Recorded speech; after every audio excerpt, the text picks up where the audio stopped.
I asked them to go there because right now we don't have no public platform to have real talk. Right. And that's why this is so important, because we get a chance to get the information out to our people, the people that really need it. That's serving our people. That's being a public servant. But the airwaves, from TV to newspaper to print paper, they don't talk about us. They don't talk about the positiveness that's going on in our community. That's right. They don't talk about the resources that should be spread it out to help us. So we're going to have to create our own. And I just hope that this show right now, this Real Talk, will be part of that first process to get that going. Because without that, the people don't know. And then, and we know, so we're accountable. So we have to get that word out. And we need to work on some type of newspaper to help us do that too. Yes, I do realize that the Atlanta City Press will put more negative in the community, whereas we got people doing great things in the community. But you see in other counties, they have the flower show. I see women with the hats on. They congratulate a little kid for helping another kid off the bicycle. But, Atlanta City Press need to be geared towards positiveness in Atlanta City. And I think that that's the problem with the press that we have. If they don't have a challenging newspaper, they're just going to, say what they want to say. So how do you feel? I mean, do you feel like we need to invest in another newspaper? Do you feel like we need to start our own, or? Yeah, and that's something that, as a National Action Network, what came out of our convention for this year. Those were several things, was to walk through our communities, be part of our communities, and get these elected officials as well as these politicians and these entertainers to come entertain on our boardwalk, then drive right out of our community and don't know we even exist here. Well, it would be nice for it to walk through the community and see a child, for a child that's seen them on TV or playing basketball or something, or football, to say hi to them. They don't do that, and we need to come back to that. So those type of things are very key and important. But a newspaper, I think we're going to do that. We're going to do that as far as the National Action Network is concerned. We're in process of doing it. We're looking for somebody to help us edit it. We're going to get the information out, the pictures, the information, and the resources will actually pay for itself, because these casinos and all these beer, liquor stores, I mean, they can buy ads in our paper, and that'll help pay for itself. So it's not about the money all the time. Right. It's about the information and someone having the idea to actually carry it through in the concept.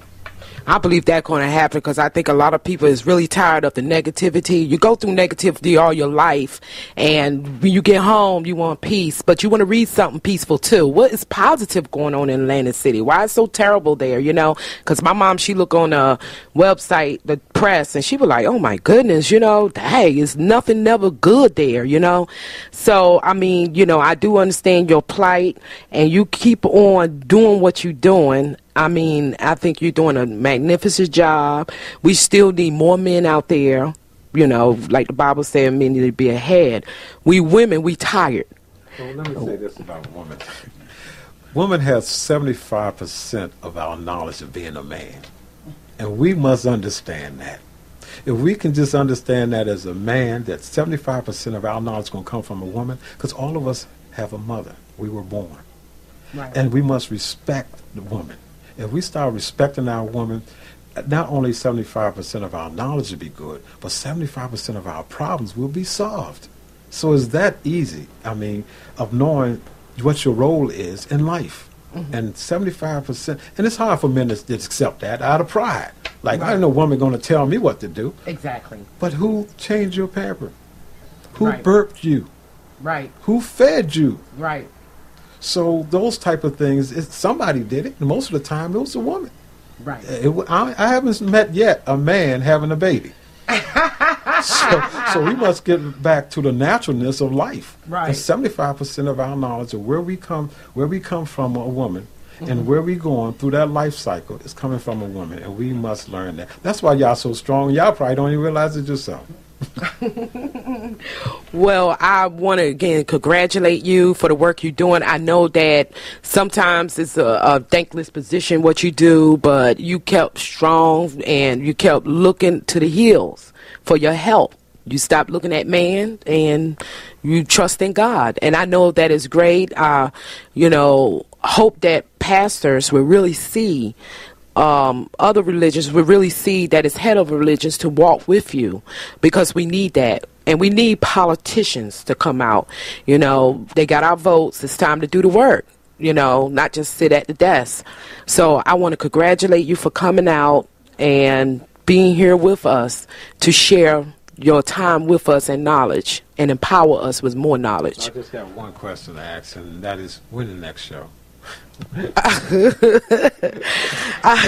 Well, I guess I would have to talk to the two organizers from Newark, and we will be discussing that real soon about the next show. And we should have this, and I think that this is a straight start of something positive from the community, our real voices. Thank you. Hi, my name is Merceda Gooding, housing activist. We're back with Miss Glenda Sheridan. The program today is about real talk from the real people in the Atlantic City community. Hi, Miss Sheridan. I'm so glad that you're here with us today. How are you? Well, first of all, I would like to commend you of being an activist in Atlantic City.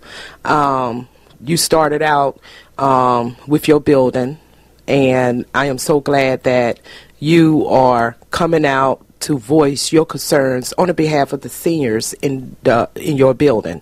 So tell me a little bit what's going on where you live at. Okay, I live at 1330 Mediterranean Avenue here in Atlantic City, New Jersey, and we're dealing with a management issue, whereas the tenants' rights are being violated. As an example, residents that may be waiting for a ride for doctors or whatever, if they sit longer than 15 minutes, the police are called. And can you imagine you're sending the police on an 80-year-old, for waiting too long in a lobby? We live there, and it's so we have a community room that they can't sit in and wait for their rides as well, church or whatever. So, I mean, these are some of the things, and, it escalates into all kinds of things. Their rights are being violated in every way. And someone needs to help us. We've reached out to so many, and no help has come.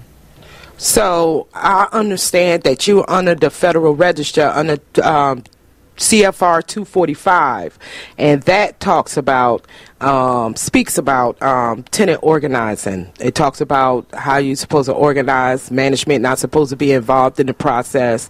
They have to give you a room to meet at and everything. So you mean to tell me your rights is basically violated at this point because of the conditions of management and basically management abuse? Exactly.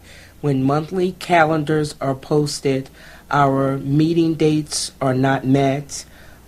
We have no place. We have to rent our community room if we want to have any type of affair. We are supposed to organize, but if the resident services person doesn't have room on her calendar to put on there that we're to have a council meeting, we don't have a council meeting. Oh, I think that's a disgrace. So it's like oppressing the residents to empower themselves to have a meeting, to come together, to talk about the different issues. I mean, that's one of the management tactics against the residents. So I know that, you called me one time and the cops was called on me to come help the residents. I mean, I didn't do anything wrong. Me and Miss Jones went there y'all asked for our help, and I went to the building and I was called by the cops. Now, they characterized me as being violent, but I think that was just a little bit too much. How did the residents feel about that at AC Townhouse? Now, they feel totally different. One of the gentlemen, when you were there, that was screaming, call the cops, is now at our feet begging our forgiveness because he was wrong. And he now sees how management has just torn us all apart, and everything they said has not been true. I mean, they totally see that their rights have been violated by management now. And I wish you could come back and get the apology from them, because they're definitely willing to give you one. Well, no apology need to be said, but if anything that I could do, I'm pretty sure that I will be right there for you. I didn't take it as an insult what happened. It's just that I just knew that management didn't want me to come. After 10 years of organizing with y'all, management